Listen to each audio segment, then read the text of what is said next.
Welcome to Wine with Bill, and I'm Bill.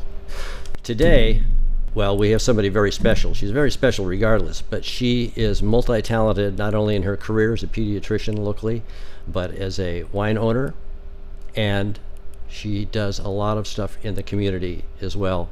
Julie Kim, great to have you back. Thank you, Bill. Nice to be back. And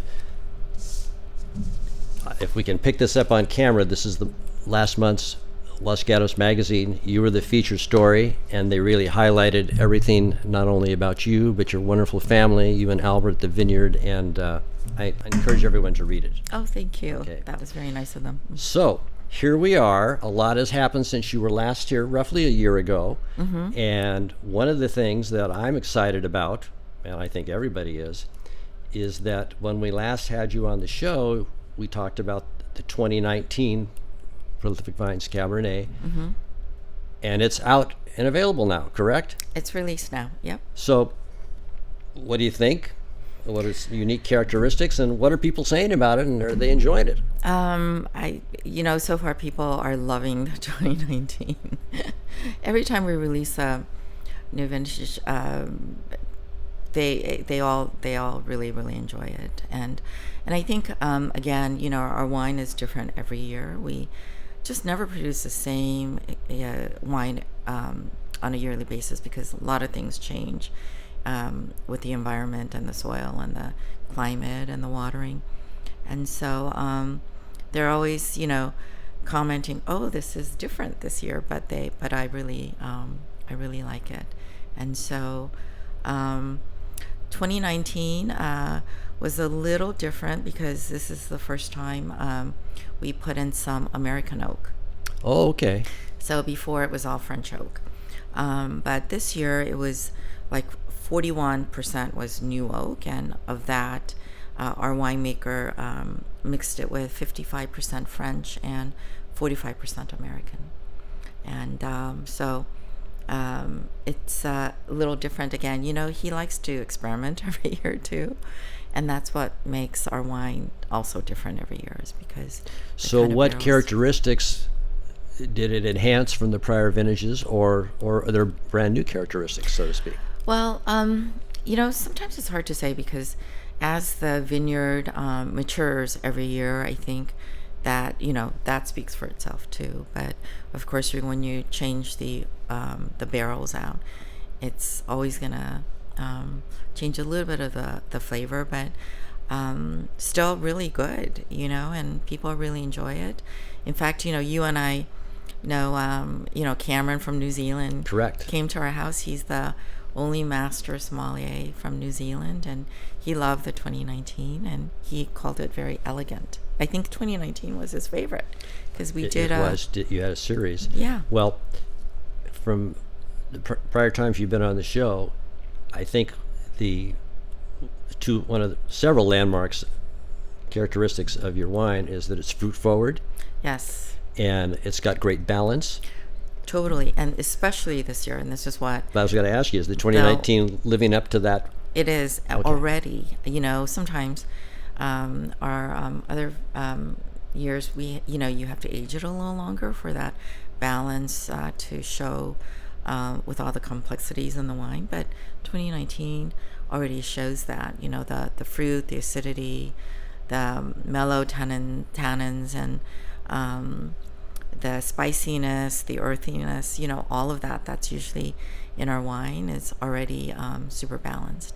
And that's what the winemaker actually said too, that this year he felt that it was very balanced wine, Dennis Hoy already. Okay. And alcohol content is 14%. So again, our wine isn't like really, really heavy on the alcohol percentages, so it doesn't really, hit you over the head with because it's a Cabernet Sauvignon, and that's what a lot of people say. Well, Cabernet Sauvignon is like, the king of reds, and it just hits you over the head with so much alcohol content, especially from California. But our cab is not like a California cab in that our alcohol content tends to be always lower than the others. Which is good. And our tannins are very mellow. Help me out.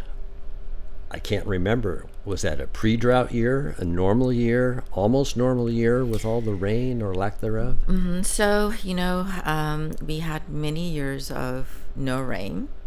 Um, from, 2019 was actually a pretty decent year because I think we were just entering the drought, but I think our the water content in our hillside was still pretty good, and so 2019 was truly a prolific year, and I think we produced the most For volume. for volume in 2019.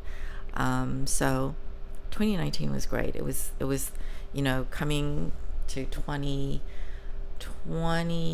21, 20. No, it started in 21, 22, 23 With the last year, drought years. Yeah. where our vineyard really took a hit from the drought, and we really produced like 60% of what we usually produce. So we really got hit the last 3 years. But interestingly, even though we had a lot of rain last year, our winemaker said that it was probably a reset year because we only still produced 60% of fruit. Oh, Even so last it didn't year, jump up to 100% or not even yet. 90%. Mm-mm. Interesting. So I think he's right. Last year was a reset year, and I think this year, I already can tell by looking at all the fruits that are on the vine that we're going to produce a lot this year, and this year is going to be really great. But 2019, thank goodness, it didn't really get hit with a drought, but it produced, mature grapes, and I think we picked it. Brix was about 25, and so it was just perfect, and it did really well. So we're really happy with 2019. Well, good. And any impressions or predictions of aging potential? Well, we actually did that already last year. I don't know if I spoke about it on your show last year, but we met with a winemaker, and we did 10 years worth of wine tasting, our 10 years of wine that we've produced so far. We started off with 2014, which is our first vintage. And when we tasted the 2014, which was close to 10 years, he said it was, 2014 was fantastic. And we sold out of 2014 like so fast. But he thought that it could age another 10 years potentially. And that's your prediction as well for the 2019. And he thinks for all of our wine has really good aging potential. So 20 years of you can age, because 2014, when we tasted it last year, was really great. Good. And he Good. thinks it's going to be even better in 10 years. So, Well, as you know, and you're a very creative and highly skilled person at pairing food with your wonderful wines. What can we suggest to when people have this that would just be perfect pairings and really highlight each other, the food and the wine, and vice versa? Sure. So something interesting about our wine, again, is it actually pairs with lots of different kinds of food. And we tried that last year, when we had this big dinner event in September. We did a 11-course dinner event with a chef from Oniva in Seoul, Korea. I flew the team to California, and we put on this huge dinner event, which is what the magazine actually talks about, and there's a couple of photos in there. And he prepared 11 courses, all different kinds of food, and we actually only paired it with our 2018 for all the courses, and people loved it.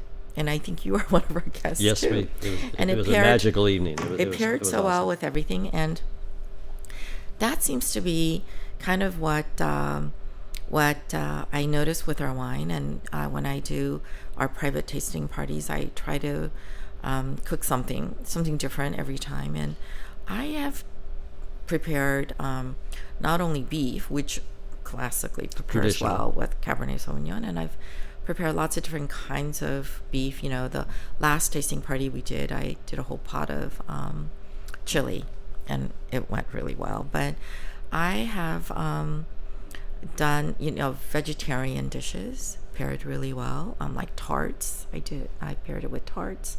I tried it with fish. I tried it with fish stew, like cioppino pairs really well with our Cabernet. And I even paired it with spicy Korean food. And that was, I think, 2 or 3 tasting parties ago that we actually paired it with traditional Korean food, like the Korean barbecue and the kimchi and the kimchi rolled That up. really is a full range of food. It's amazing. I think it's kind of amazing because it shows the versatility of the wine and the fact that you can just, if you really like our Cabernet, you can open it and have it with any of your dinner meals. So with the lower alcohol and the fruit forward really are good matches for all of those foods. I think it is. Yeah. Well, good. And then, of course, our 17 had, particularly the 17 had this long acid finish. And I think I mentioned it before, but one of the chefs said, oh, this is going to pair really well with duck because duck is so fatty and the alcohol really cuts through the fat. And 17, I think, does good. pair really well with really fatty food. Sounds like you got another winner. Well, let's switch gears a little bit because when you were last on the show, you talked about what I'll call trip 1 Yes. to Seoul in South Korea, and you've just gotten back recently from trip 2. I know, it always seems to happen that way. So next time I'll have to travel a different season. Well, regardless of that, how was trip 2? Was it a little different? What were kind of the nuances, and what was a little different or even more enhanced and better? So trip 1, again, was about sort of celebrating our 10-year anniversary. And remember, I decided I was going to take some wine and introduce it to Koreans because I felt like the vineyard was put in with Korean money, which was my father's. Right, you told that. So this year I wanted to sort of, and then I had brought some chefs from Korea. We did this whole dinner event in California, and then I wanted to sort of go full circle, go back to Korea and sort of circle back. And then so we did a dinner event at his restaurant at Oniva. We did a dinner pairing event there, and that was This is in 2024. this is just recently, a few just weeks 2 weeks ago. And so I wanted to go back and meet the same people that I had originally met and meet more people and introduce 2019 and just reconnect with them and come full circle. I went there, I brought some of my friends to California, then I went back to Seoul again and sort of finished that whole loop. And this trip was a little different. Part of it was I wanted to sort of connect with the medical community in Seoul, and I wanted to do a little bit of teaching or lecturing because great. I like meeting with students, and so I actually had a chance to lecture with 4th year dental students at Seoul National University, which is considered the Harvard of Korea. It's a great university. But I also had a chance to tour their Seoul National University, of course, has a huge hospital. And one of the hospital it's well known for is their children's hospital. So being a pediatrician, Right up your I alley. had a nice tour with Dr. Moon, who's a transplant doctor there, and he gave me this big tour of their children's hospital, and I met some patients there, and I looked at all the different departments in the hospital and saw how well it was, how well it ran, and how busy they were. And of course I walked through the other departments too. There's a whole other hospital for adults too that exists there, and of course the whole dental hospital and the dental school is there too. And so I got to actually look at their huge healthcare system in Korea and how it works, and it was very interesting, and met all the the students were a lot of fun, and some of them are following me on Instagram now. They're gonna come visit me when they come to Korea. They get to do some externships in California, so I'm gonna meet up with them later. But Well, that's it was really a great. really great trip. So that was part of the trip. I wanted to do that, and the other part was I wanted to do that pairing dinner event with the 2019 at Oniva restaurant in Seoul, and that's the chef Jin Young Park he owns Oniva. He runs that restaurant. He's the chef, and he's the one who came to California and did it at my vineyard. Right. And so then we did the dinner event at his restaurant, and we invited. It was a much smaller crowd, but a very quaint dinner with a lot of the same people that I met when I did the 2 tasting events in Seoul last year, but we did a whole pairing dinner event this year. So it was really great. We're going to take a quick break here, and when we come back, we're going to talk some more with Julie about her wonderful experiences on Trip 2, as well as some more follow-ups about Prolific Vines Vineyards. We'll see you in a second.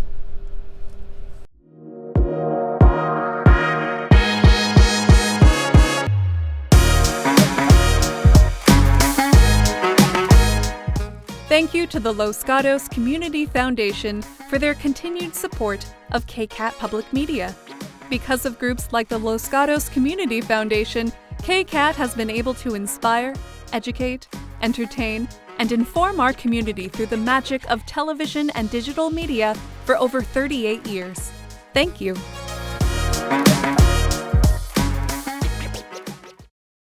Okay, we're back. Julie, let's focus some more on, I'm really interested in what I'll call the medical side.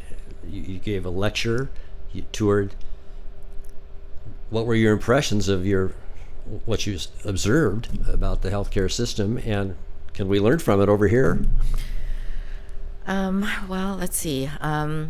Super popular healthcare system because a lot of people go to Korea to access healthcare too because it's so affordable.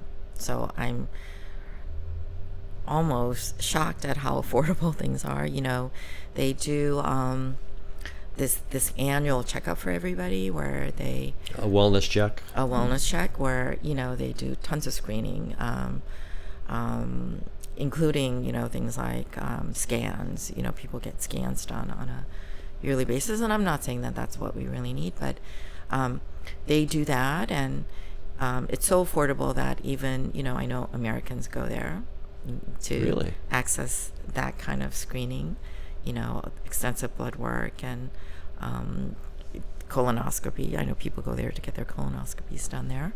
And it's the healthcare system is sort of a combination of private and public because, it's you have all these doctors that can work for hospitals, but they also are independent and they have their own clinics, and they get reimbursed partly by the patients, but partly by the government. So they get paid, I think, 2 ways. But so when I toured the hospital, one of the patients that was staying in the ICU, the doctor was saying, their copay is $10 a day. In ICU? Yeah, it was really inexpensive. And so, I didn't really go there to really learn all the little nuances of their healthcare system. This was my first visit and kind of looking at their healthcare system. But I came back thinking, wow, it's run very smoothly there, and a lot of people access preventive care because it's all covered, and it's really affordable. And if you're a citizen of Korea, everybody gets health insurance. Oh, okay. Yeah. So. Well, I know you told us last time, and it sounds like on this trip too, you were very welcomed by what I'll call the food and gourmet and wine crowd. Was that true in what I'll call the medical experience? Definitely. They were so gracious and in letting me just explore the whole hospital, and both medical and dental. And I developed a really good friendship with one of the people that I met last year for the wine tasting, and then he came and visited my vineyard last year, about a month later, and so we became really good friends. And he's Dr. Young J. Park. He's a dentist, but a professor at Seoul National University.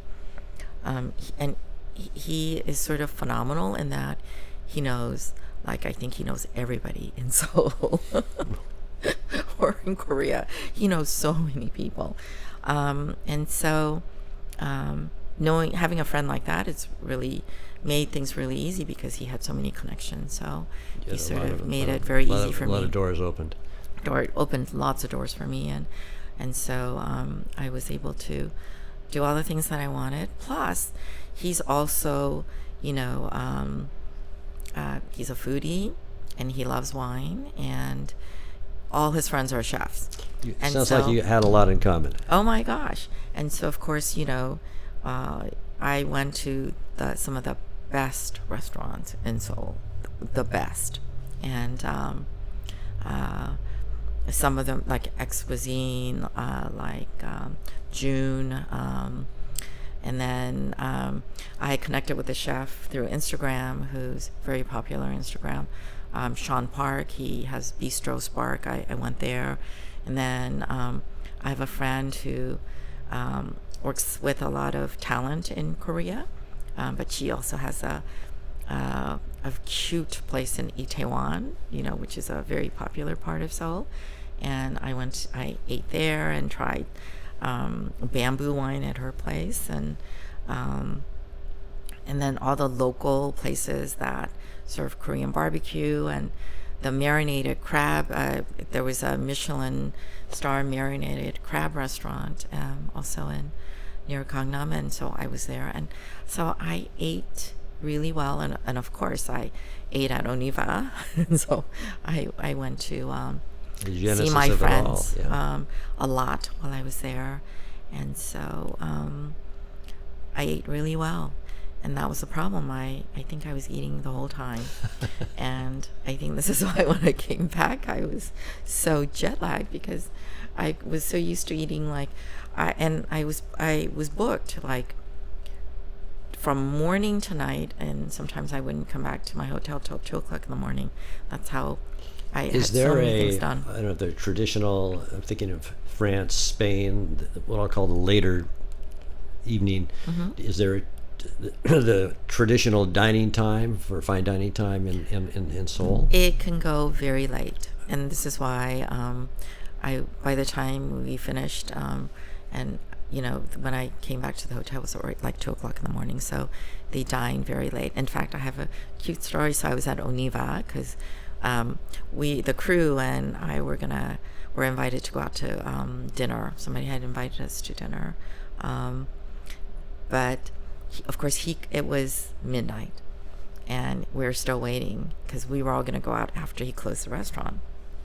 And he said, "I can't go yet because I have some VIPs in the VIP room, and I can't tell you who they were, but they're probably the two most popular Korean actor and actress couple in Seoul, who live in Seoul, and they happen to be there at Oniva." And I said, "Wow, they must have come really late for dinner because it's already close to midnight, and you're still waiting for them to finish." They came with a couple, another couple who were their friends. He said, "No. They actually came here at 6:30. They've been in that VIP room since 6:30. Well, and so they stay as long as they want, and so the meals go for a long time, and so they're open really late. In your two, what I'll call trip experiences, mm-hmm. you sound like you're a very good advocate for saying people should visit that region. And experience it, food, shopping, whatever, and without treading on anybody's toes, Rick Steves or anybody, what would you highlight as the common threads of your wonderful experiences. Obviously, one of them was, as you've talked about, the just genuineness and friendliness of the population and the people. Mm-hmm. So, as a culture, as a population, I think of Korea and what it's accomplished over just 50 years. Just think 50 years ago, it was a very poor country. People were starving, right? And look where they are now. They're totally prosperous, and their, ingenuity, their quest for learning, new things, whether it's from domestic or from beyond. So I look at the restaurant scene, and so when I went there, so the range of the type of foods I had, so Univa is French, so Chef Park trained in Paris, and then the Sparks Bistro is Italian, he trained in Italy, and the Ex Cuisine was also more French, and he also trained, I believe, in Paris. And June was a traditional Korean flair, but it had some very sort of fusion European quality to his food too, although all the ingredients were Korean, and it was really basically Korean food, but the way it's presented, the way he put things together, was just very different, and not the typical, typical Korean food, the classic Korean food that we would get at the Korean restaurants. The way he paired it, the way he presented it, was very different.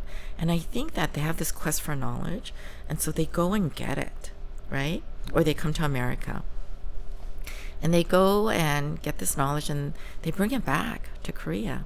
And then they open all these wonderful places to eat. So it's a two-way street, really. Totally. And it's about, still presenting your culture in your country, but it's good to have sort of this fusion, so they go and they learn a great craft, and then they bring it back. And the other places, I went to tons of cafes and pastry shops, and coffee is really big in Korea too, and just an enormous amount of cafes and coffee shops in Korea, and they're, again, fusion. It's all fusion of different cultures, and sounds wonderful. I think that's so great that they can do that, because we're talking about not such a huge country, right? Korea is 1/4 size of California, if you think about it that way. I mean, it's heavily populated, but it's a really small country, and I think sort of proud of the amount of accomplishments that they've done in the last 50 years, and just look, they're so popular now with food, not just with food, but entertainment, and they're a huge cosmetic industry. A lot of platforms, Yeah, I think they're really doing really well. Okay, I got to ask you this. Mm-hmm. When are you going next? I know. So I would love to try to go on a different season, because I went last year in the spring, I went this year in the spring, and it's beautiful. The weather is perfect, but I would like to try to go there in the fall and maybe even winter. I'd like to just try, and when I go there, I want to try. So this time The food may be different in that be. season. Could be, for sure, because the ingredients are different, and a lot of these restaurants are also their menu is very seasonal. They don't serve the same foods all the time. It's once in season. I know that at Univa, that's totally true. He won't serve anything that is not in season, because one of the places I visited was Buyo in Korea, because that's where my father comes from, is Buyo. Oh, that area. And Buyo is well known for their chestnuts. That's where all the great chestnuts come from. So they have all these huge chestnut farms, and I visited, and I actually have some distant relatives that still live in Buyo, that from my father's side, and we actually own a little chestnut farm there too. I do, from my father, And the cousins they produced so much chestnuts, so I guess he must have frozen, he gave me like 30 pounds of chestnuts. Gosh. And I can't bring that back to the U.S. So of course I had to take it back to Seoul, and I divvied it out to all my friends, and I gave it to the chef at Oniva. I And he said, suspect it was well received. he loved it, but he said, workers, I'm not going to serve this at the restaurant because this is not chestnut season. But our family's going to eat it.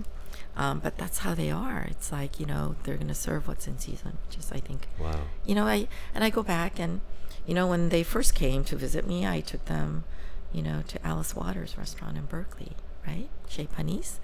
And I think Alice Waters, she's like our hero. That's her thing, serve local, serve She seasonal. started it all. She yeah. started it all. And so that was my point when I took them to Chez Panisse, and that was our first restaurant that we all tried together. When they visited me last year, was I wanted them to look, see, and taste what Alice Waters served at her restaurant, because they kind of What an experience for both sides it must have been. Wow. similar way, in the way they think of food. But I think of Alice Waters and how she started it all, Yeah. So California based, That's right. So I visited, the palaces, and when you wear hanbok, which is the traditional Korean dress, you can visit the palace, all the huge palaces, and for free.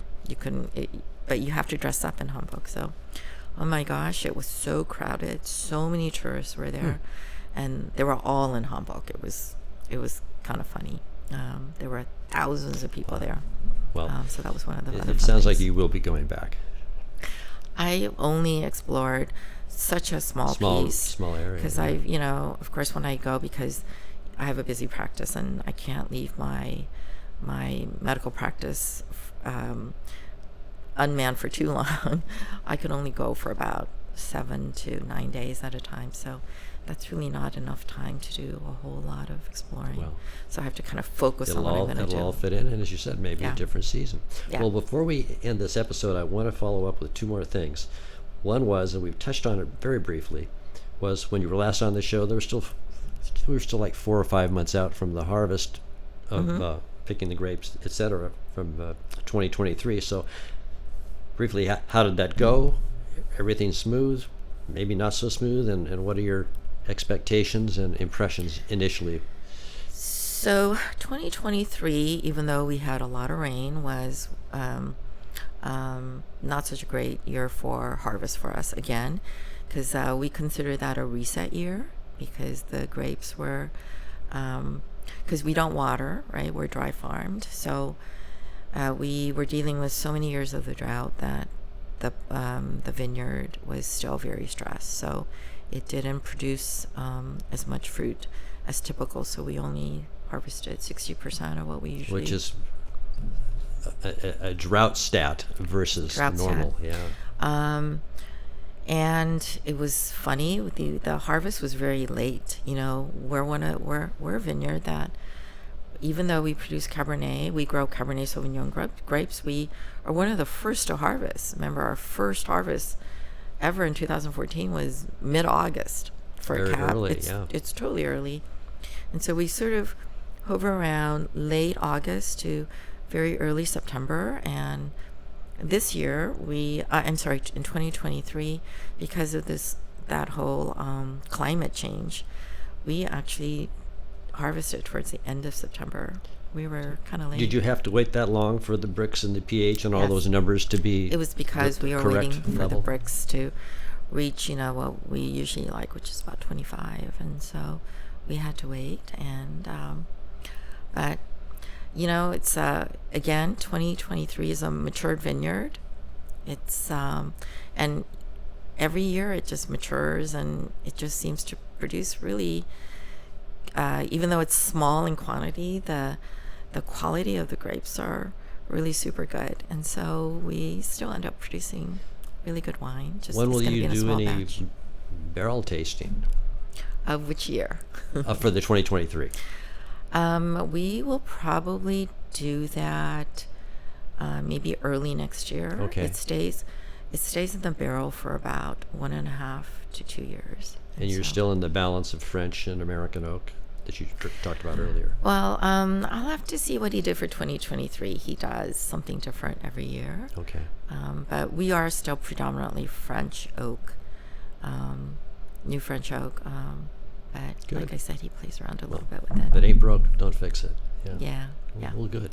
Well, I want to end here on another positive note. I know you're connected with the KCAT Oktoberfest every fall, and as a sponsor, enjoy it.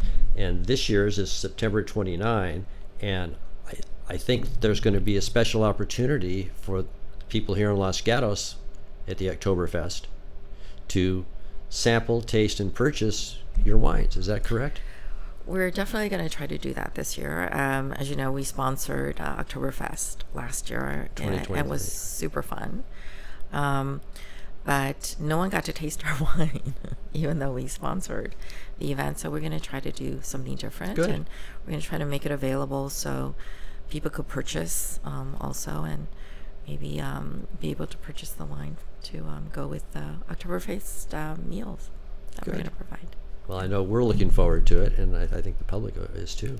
It should be fun. Well, good, good. Yeah. Julie, thank you again for coming in. Always great to see you. Very interesting you. and informative stuff here on all of your activities. And, all this talk about wine, I think I'm going to go home and open a bottle. Probably one of yours. Cheers. Cheers.